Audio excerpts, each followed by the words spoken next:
Emily sat at the kitchen table, staring blankly at the stack of unpaid bills in front of her. The house was unusually quiet. Sophie and Liam were still at school, and for a moment, she allowed herself to be swallowed by the silence. It was the only time she felt like she could breathe, even if just for a second. Since Michael's death, the weight of their world rested solely on her shoulders, and most days, it felt like it was going to crush her. She picked up the letter from the bank, hands trembling as she tore it open. More bad news. Of course, it was after Michael's sudden death. She had discovered the hidden financial chaos he had left behind, a web of debts tangled up in failed investments and broken business deals. He had kept all of it from her, probably to protect her, but now she was left to face it alone. The mortgage was past due, the car payments were months behind, and every day another collection notice arrived. As if on cue, the doorbell rang. Emily flinched at the sound, her heart racing. She knew who it was without even needing to check. A man named Harold from one of Michael's old business partnerships. He had been hounding her for weeks, demanding that she settle what Michael owed him. She reluctantly opened the door. "Mrs. Clark, we really need to have a conversation," Harold said, his voice low but persistent. "I'm afraid I can't wait much longer." Emily felt a lump in her throat but forced herself to speak. "I don't have anything to give you. Please understand, I didn't know about any of this until after." She couldn't finish the sentence. Harold sighed, softening for just a moment. "Look, I get that it's hard, but business is business. You've got 2 weeks, or we'll be forced to take legal action." The door closed, and with it, Emily's resolve seemed to slip away. She pressed her back against the wood, sliding down to the floor. How had everything spiraled so far out of control? The life she had built with Michael, the home they had made for Sophie and Liam. It all seemed like a fragile dream now, threatening to shatter completely. Later that evening, after the kids were asleep, Emily found herself sitting in front of Michael's old desk. She hadn't dared to go through his things before, too afraid of what she might find. But tonight, she had no choice. She needed answers, or at least a sliver of hope. As she opened one drawer after another, she discovered bills, contracts, and stacks of letters from creditors. But there was something else too, a series of handwritten letters tucked into a folder. They were addressed to her. Her heart tightened as she picked up the first one, Michael's familiar handwriting staring back at her. "Emily, my love, there's something I haven't told you, and I'm not sure how to say it. It's about Richard." Emily froze. Richard had been Michael's business partner, a man she barely knew but had seen occasionally at family gatherings. Michael had always trusted him, or so she thought. She flipped through the rest of the letters, her pulse quickening as each revealed more suspicion, more doubt. Michael had been planning to cut ties with Richard. He didn't trust him. But why? It was nearly midnight when her phone buzzed on the table, startling her out of her thoughts. The name on the screen made her stomach twist. Richard. With a shaky breath, she answered. "Hello. Emily, I heard about the trouble you were in," Richard said, his voice smooth as ever. "I want to help. Michael was a good friend, and I can't stand by while his family struggles." Emily hesitated. Part of her wanted to accept. She was desperate, after all. But Michael's letters. His warnings were fresh in her mind. "What's the catch?" she asked, unable to hide the suspicion in her voice. "No catch," Richard replied, though Emily sensed an edge in his tone. "Let's just say it's in my best interest that you and the kids don't lose everything. Let's meet tomorrow. We can discuss the details." After the call ended, Emily sat in the darkened room, her mind racing. She knew accepting Richard's help might be her only way out of this financial disaster, but something felt off. And with Michael's cryptic letters lingering in her thoughts, Emily wondered if accepting help from Richard would come at a much greater cost than she could imagine. For the first time since Michael's death, Emily felt like she was on the edge of something much bigger, something far more dangerous than she had ever realized. Emily couldn't shake the unease that had settled in her chest after Richard's phone call the night before. The offer to help sounded too good to be true, especially with the warnings Michael had left behind in his letters. But what choice did she have? With Sophie and Liam depending on her, Emily knew she had to find a way to keep them safe, even if it meant accepting help from someone she didn't fully trust. The next afternoon, Emily found herself standing in front of a sleek, glass office building downtown. It was Richard's company headquarters. Her stomach churned as she walked through the revolving doors, greeted by the cold, clinical air of wealth and power. She had dressed carefully, trying to appear more confident than she felt in a simple, dark blue dress that made her feel strong, like she could face whatever came next. Richard's assistant led her into his office, a sprawling room with floor-to-ceiling windows offering a view of the entire city. Emily stood by the glass, looking out at the streets below, feeling smaller than ever. "Emily, you look lovely," Richard said smoothly as he entered, closing the door behind him. He wore his usual immaculate suit, every detail of his appearance perfectly in place. His smile was warm, but it didn't reach his eyes. She turned to face him. "I don't have time for pleasantries, Richard. Let's talk about this help you're offering." Richard's smile tightened, but he nodded and motioned for her to sit. As she did, he leaned back in his chair, folding his hands together. "Straight to business, then. I admire that." He slid a folder across the table toward her. "Inside is a plan I've drawn up. I'll cover your debts, pay off everything Michael owed. You won't have to worry about Harold or the bank. In return," he paused, and the slightest smirk flickered at the corner of his mouth, "I'll need you to give me access to some of Michael's assets, his remaining shares in the company, for one." Emily's eyes narrowed. "What do you mean?" "Michael sold most of his shares before he died." "Not all of them," Richard replied, his tone still calm. "There are a few remaining, tucked away in some side investments. It's nothing substantial, but enough to ensure you won't be left with any debts. You'll be free and clear. Your children won't lose their home." Emily's heart raced. It sounded tempting, everything she wanted, but she couldn't forget what Michael had written, the way he had planned to sever all ties with Richard. There was something about him that Michael had feared, something she hadn't seen before. And now, Richard was being a little too generous, a little too eager to gain control over Michael's assets. "I need time to think about this," she said cautiously, pushing the folder back toward him. Richard raised an eyebrow, but nodded. "Of course, but don't take too long, Emily. You don't have many options left." As she stood to leave, Richard suddenly stepped forward, his expression softening. "Emily, you should know, I've always cared about you, more than you realize. This isn't just about Michael's business. I want to make sure you're taken care of." Emily froze, her heart skipping a beat. She hadn't expected this. Richard's words were laced with something unsettling, a possessiveness that made her skin crawl. "I appreciate the offer, Richard," she said, keeping her voice steady. "But this isn't about feelings. I'm here to protect my children." Richard's smile wavered, but he said nothing more. Emily left the office, her mind spinning with questions. What did he really want? Was it just about business? Or was there something more sinister lurking beneath the surface?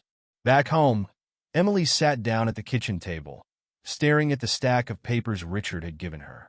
She wanted to believe there was a simple solution, a way out that wouldn't cost her everything. But her instincts screamed that this wasn't the way. That night, after putting Sophie and Liam to bed, Emily returned to Michael's desk. She needed answers.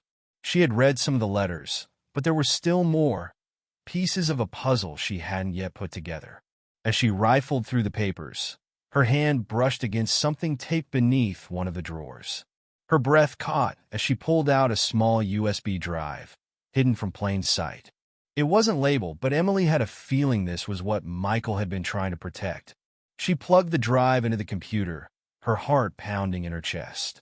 Files began to load, documents, emails, and even surveillance footage, all tied to Richard's business. Emily's hands trembled as she clicked through them. There were contracts with shady clauses, dealings with overseas investors who had been flagged for illegal activity, and worst of all, an email exchange between Michael and Richard just days before the accident. "We need to talk. I can't be a part of this anymore." Michael's email read, "We're too deep in. I'm pulling out, Richard. Richard's response was chilling in its simplicity. You're making a mistake. Don't forget, I know everything. Emily's blood ran cold. Michael had been trying to cut Richard off, just like he had written in the letters. And now he was dead. Could this have been more than a tragic accident? Was Richard involved? Suddenly, everything fell into place. Richard wasn't offering help out of kindness. He was tying up loose ends, trying to cover his tracks. And Emily was the last thread left dangling. Her breath caught in her throat as she realized the danger she was in. She couldn't trust Richard, not with her life or her children's future. But now that she knew the truth, she was in deeper than ever. The question was, what would she do next? The phone rang, snapping Emily out of her thoughts. It was James, Sophie, and Liam's schoolteacher. He had been helping her with the kids since Michael died, always there when she needed a hand, a listening ear, or a kind word. His voice was warm and steady, a lifeline in the chaos. I just wanted to check in on you, Emily, James said softly. I know things have been hard, but if you need anything at all, just call. Emily closed her eyes, letting the sound of his voice wash over her. Maybe there was another way, a way to fight back without falling into Richard's trap. She wasn't sure what it was yet, but for the first time since Michael's death, she felt like she had a chance. A plan began to form in her mind. She wasn't alone in this. There were people she could trust, and if she was going to bring Richard down, she would need all the help she could get. With a deep breath, Emily picked up the phone. It was time to call James back. Emily sat on the edge of her bed, phone in hand, staring at the number she had just dialed. It rang twice before James answered, his familiar voice bringing a sense of calm that she desperately needed. Hey, Emily, James said gently. Everything okay? Emily hesitated for a moment. Could she really drag him into this? Into the tangled mess of debts, threats, and the growing suspicion that Michael's death wasn't an accident? But she knew she couldn't do it alone. I need your help, James, she finally admitted, her voice barely above a whisper. There's something wrong. I think Michael's death might not have been what it seemed. There was a pause on the other end, and then James spoke carefully. What do you mean? You think it wasn't an accident? Emily's breath hitched. I'm not sure yet, but I've found some things. There's a man, Richard, one of Michael's old business partners. He's been offering to help with our financial troubles, but it doesn't feel right. Michael didn't trust him. And now, I'm starting to wonder if he had something to do with Michael's accident. James's voice took on a serious tone. Emily, this sounds dangerous. Do you have proof? I found some files Michael hid, emails between him and Richard. They were arguing about something shady, and Michael wanted out. But a few days later, the accident happened. And now Richard's suddenly very interested in helping me out of our financial mess. It's too much of a coincidence. There was a long silence on the other end before James finally spoke. This is serious, Emily. You need to be careful. I know, she whispered, but I don't know what to do next. I can't confront Richard outright. If he really was involved in Michael's death, I don't know what he's capable of. And I can't afford to lose the house. I'm out of options. You're not out of options, James said firmly. You have me, and we'll figure this out together. But you need to be smart about this. Don't let him know you're suspicious. Emily felt a wave of gratitude wash over her. For the first time in what felt like ages, she didn't feel completely alone. Thank you, James, she said softly. We'll get to the bottom of this, he promised. Meet me tomorrow after school. We'll talk more, okay? Emily nodded, even though he couldn't see her. Okay, I'll see you then. That night, sleep came in fragments, haunted by dreams of Michael's face, of Richard's cold smile, and of the mysterious car crash that had changed everything. She woke up in a cold sweat, the clock showing just past 3 a.m., her mind racing. What if she was too late? What if Richard was already planning his next move? The next day, after dropping Sophie and Liam off at school, Emily met James in a quiet corner of a local cafe. The air was thick with the smell of freshly brewed coffee, but Emily's nerves had her stomach in knots. James sat across from her, his brown eyes steady, radiating the calm support she so desperately needed. "Tell me everything," he said, leaning in slightly. Emily didn't hold back. She told him about Richard's offer, about the letters Michael had left behind, and about the file she had found on the USB drive. She handed James a few printed pages, emails between Michael and Richard that outlined a series of increasingly tense exchanges. It was clear that Michael had known more than he ever let on, and he had been preparing to cut Richard out of his life for good. James studied the papers carefully, his expression hardening as he read through the emails. "This is bad," he muttered. Michael was onto something. He must have found out about Richard's illegal dealings, and that's why he wanted out. Emily nodded. "But that's not all. There's one more thing I haven't told you yet." She reached in her bag and pulled out the last letter Michael had written her, the one where he hinted that he feared for his life. James read it, his face going pale as he looked up at her. "Emily, this changes everything. If Michael thought Richard was capable of something like this, then we can't take any chances." "I don't know what to do, James," Emily said, her voice trembling. "I can't let Richard know that I'm onto him, but I can't keep pretending like nothing's wrong. He's already too close to us." James looked out the window, deep in thought. "We need help. Someone who can dig deeper into this without tipping Richard off. Do you know anyone Michael trusted?" Emily's mind raced. Then she remembered. "There's someone, Michael's lawyer, Victor. He handled our will and some of Michael's business affairs. I think he might be able to help. He was one of the few people Michael trusted completely." "Good," James said, relief washing over his face. "Call him. Tell him everything you've told me. We'll need legal backing if we're going to take Richard down." Emily nodded, feeling a glimmer of hope for the first time. Maybe there was a way out. Maybe, with James and Victor's help, she could uncover the truth about what really happened to Michael. But just as they were about to leave, Emily's phone buzzed on the table. Her heart skipped a beat when she saw the name on the screen, Richard. She glanced at James, who nodded for her to answer. With a deep breath, Emily picked up the phone. "Emily, it's Richard." His voice came through the line, cool and measured. "I was hoping we could meet today. I have some important documents for you to sign regarding the debt settlement. How about I come by the house later this afternoon?" Emily's heart raced. He was moving faster than she expected. She needed more time. "I'm sorry, Richard," she said, keeping her voice steady. "I can't today. I've got some errands to run. Can we meet tomorrow instead?" There was a pause, and Emily could almost feel his eyes narrowing on the other side of the line. "Tomorrow, then? But don't take too long, Emily. Time is running out." She hung up the phone, her hands shaking. James reached across the table, placing his hand over hers. "It's going to be okay. We're going to figure this out." But as they left the cafe, Emily couldn't shake the feeling that Richard already knew she was onto him. She just hoped they weren't too late. That evening, after putting Sophie and Liam to bed, Emily called Victor. She laid everything out. The debts, the emails, the suspicion that Richard might have had something to do with Michael's death. Victor listened carefully, asking a few questions along the way. "Emily, this is serious," he said finally. "If what you're saying is true, Richard could be in deep trouble. I'll look into it, but you need to be careful. Don't confront him until we have solid evidence. I'll start digging through Michael's business records tomorrow."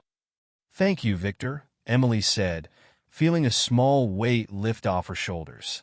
After she hung up, Emily walked over to the window, staring out into the dark night. Richard's words echoed in her mind. Time is running out. She knew the clock was ticking, but this time she wasn't going to let him win. The next morning dawned cold and gray, as if the sky itself sensed the storm brewing in Emily's life. She woke to a quiet house, Sophie and Liam still fast asleep. For a brief moment, she stood by their bedroom doors, listening to their soft breathing. It was a fragile peace, one she feared might not last much longer. Downstairs, she poured herself a cup of coffee, her mind still racing over the conversation with Victor the night before.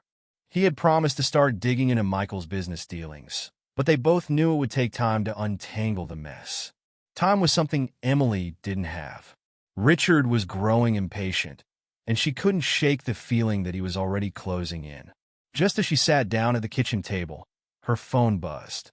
It was a message from Victor. "I've found something. Call me as soon as you can." Emily's heart pounded as she dialed his number, her fingers trembling slightly. Victor picked up after the first ring. "Emily, I've gone through Michael's business records," he began, his voice low and serious. "It's worse than we thought. There are several offshore accounts linked to Richard that Michael was in the process of auditing before his death. He didn't trust Richard with the finances, and for good reason. There's evidence that Richard was siphoning funds from the company." Emily's breath caught in her throat. "You mean stealing from the business?" "Exactly," Victor said. "And there's more. I found an encrypted file in one of Michael's accounts. I'm still working on decrypting it, but my guess is that it contains the details Michael uncovered about Richard's dealings. Whatever it is, it was important enough for Michael to hide it. I'll keep you updated, but Emily, be careful. Richard is dangerous. He won't want this information to get out." Emily's stomach twisted. "I know. He's already pressing me to sign off on the debt settlement. He wants access to Michael's shares, and I'm certain now that it's to cover his tracks." Victor paused. "Don't sign anything. Not until we have more evidence. I'll expedite the decryption, but in the meantime, don't give Richard any reason to suspect you're onto him." "I won't," Emily promised, though the weight of it all felt heavier than ever. She ended the call, staring at the phone in her hand. She was caught in a dangerous game, and the stakes were higher than she'd ever imagined. Later that afternoon, Emily paced around the house, unable to sit still. The kids were playing quietly in the living room, blissfully unaware of the chaos their mother was wading through. But Emily knew the facade couldn't last much longer. She needed answers. She needed to protect them. Her thoughts were interrupted by the sudden ring of the doorbell. She froze, her heart lurching. Richard wasn't supposed to come today. But when she peeked through the window, it wasn't Richard at the door. It was Harold, the man who had been hounding her for Michael's debts. With a deep breath, Emily opened the door, bracing herself. Harold's expression was less hostile than the last time they met, but still stern. "Mrs. Clark," he began, his voice tense. "I've given you more time than I usually would, but I can't keep putting this off.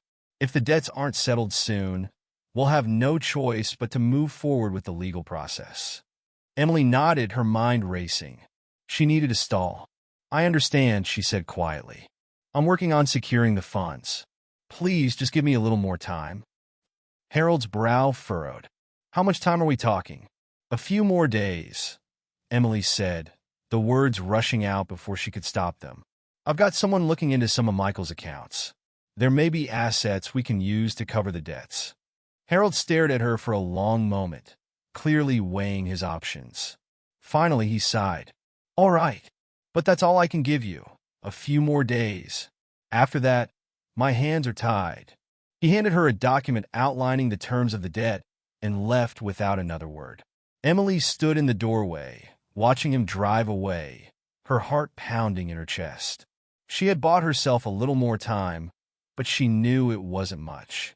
That evening, as Emily tucked Sophie and Liam into bed, her mind was elsewhere. The pieces of the puzzle were starting to come together, but there were still so many unanswered questions. What was in the encrypted file Michael had hidden? And how far was Richard willing to go to protect his secrets? Just as she was about to close Sophie's bedroom door, her phone rang. She recognized the number immediately. It was James. She slipped out into the hallway and answered. "James?" "Emily," he said, his voice urgent. "I think you need to come over. There's something you need to see." "What is it?" she asked, her heart racing again.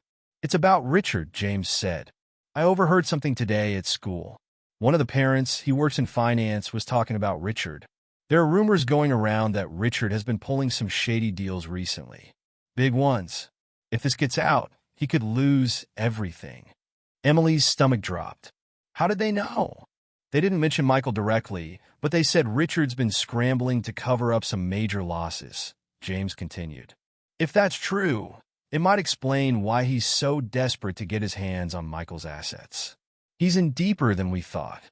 Emily swallowed hard. I need to see you. I'll come by after I put the kids to sleep. A little later, Emily arrived at James's house, a knot of tension in her stomach that hadn't loosened since the day began. She knocked on the door softly, and James opened it almost immediately. His expression was grave. They sat in the small kitchen, James leaning forward on his elbows, and Emily could feel the intensity of the moment pressing down on them both. I did some digging, James said, sliding a piece of paper across the table toward her. Richard's been under investigation before. It was hushed up quickly, but he was involved in a fraud case about a decade ago. Nothing was ever proven, but a few of his business partners quietly went bankrupt afterward. Emily's breath hitched as she read over the document. It was a news clipping detailing the fraud allegations against Richard and his company. The accusations were serious, but they had disappeared from the headlines as quickly as they had surfaced. Emily felt a shiver run down her spine. "Why didn't Michael tell me about any of this?" she asked, her voice tight. "He must have known." James nodded slowly. "I think he was trying to protect you. But now that Michael's gone, Richard sees an opportunity. He's trying to clean up his mess, and you're the last loose end." Emily's hands tightened around the edge of the table. "We need to stop him? But how?" "Victor's your best bet," James said, his voice calm but resolute. "He's already digging into Michael's accounts. Once he decrypts that file, we'll know exactly what Michael uncovered. But until then, you need to be careful. Richard will do whatever it takes to protect himself." Emily nodded, her heart pounding with fear and resolve. She stood to leave, but James reached out and touched her arm gently. "Emily," he said softly, "you don't have to do this alone. I'm here for you. Whatever happens, we'll get through this together." For a moment, the weight of the last few weeks lifted just a little, and Emily felt the warmth of his words settle over her like a blanket. She looked up at him, grateful for his steadiness, for his presence in her life. "Thank you, James," she whispered. "I don't know what I'd do without you." As she left his house that night, the cold air biting at her skin, Emily knew that the clock was ticking. The truth about Michael's death was inching closer, and with it, the danger Richard posed grew more real. She glanced over her shoulder, half expecting to see someone watching her from the shadows, but the street was empty. Still, the feeling of being hunted never left her. The chase had begun, and Emily wasn't sure who would survive it. The next morning dawned crisp and clear, but inside, Emily's nerves were raw and frayed. Victor had called early. He had decrypted the file. The truth Michael had hidden was finally within reach, and with it, the final piece to bring Richard down. But now, knowing what she did, Emily felt the weight of what was coming. Richard was dangerous. She had no doubt that once he realized the walls were closing in, he wouldn't go down without a fight. Emily stood in the kitchen, her hands gripping the edge of the counter as she stared blankly at the coffee pot. The house was quiet, too quiet. Sophie and Liam were still asleep, unaware of the storm that was about to break. Her phone buzzed, jolting her out of her thoughts. It was a text from Victor. "I have the file. Meet me at the office at 11. We need to move fast." Emily glanced at the clock. Just a few hours to prepare herself. She hadn't told James yet, but she would. He had been there for her every step of the way, and she couldn't imagine facing what was coming without his steady presence. She quickly texted him, "Meet me at Victor's office at 11. We're getting the proof." After making sure the kids were safely at school, Emily drove to Victor's office. The building loomed large and gray in the morning light, but she wasn't afraid anymore. She was ready to fight for her children, for her home, and for Michael's memory. Victor greeted her at the door with a grim smile. "Emily," he said, leading her inside, "I've gone through everything. The file Michael hid, it's worse than we thought." He motioned for her to sit at his desk and pulled up the decrypted file on his computer screen. Emily's heart pounded as she skimmed the documents. Bank transfers, offshore accounts, deals made in secret. It was all there. The proof that Richard had been siphoning money from the business, using Michael as a cover until Michael found out, and tried to pull the plug. Then came the final piece, a contract outlining a risky investment deal with foreign partners. But what made Emily's breath catch in her throat was the date of the deal, just days before Michael's accident. The signature on the document belonged to Richard, but next to it, a forged signature of Michael's. Richard must have realized that Michael was going to expose him, Victor said, his voice low. He couldn't afford that, so he set up the accident. Emily stared at the screen, her stomach churning. She had suspected it for weeks, but seeing it laid out in black and white, knowing that Richard had orchestrated Michael's death to cover his own crimes, felt like a punch to the gut. "We have enough to take this to the authorities," Victor continued. "But you need to be careful, Emily. Richard won't go down easily." Emily nodded, her mind racing. "What happens next?" "I'll file a report with the authorities today," Victor replied. "But I need you to keep your distance from Richard. Don't engage with him until we have him in custody. We can't give him a chance to escape." As if on cue, Emily's phone buzzed in her pocket. She glanced at the screen and felt her blood turn to ice. It was Richard. With trembling fingers, she answered. "Hello?" "Emily." Richard's voice was smooth, but there was an edge to it, something darker. "We need to meet. Today. I have the final paperwork for you to sign. I'll come to your house this afternoon." Emily's heart raced. She knew he was growing desperate. "I can't today, Richard," she said, trying to keep her voice steady. I'm tied up." There was a pause, and when Richard spoke again, his voice was cold. "I'm not asking, Emily. Be home this afternoon."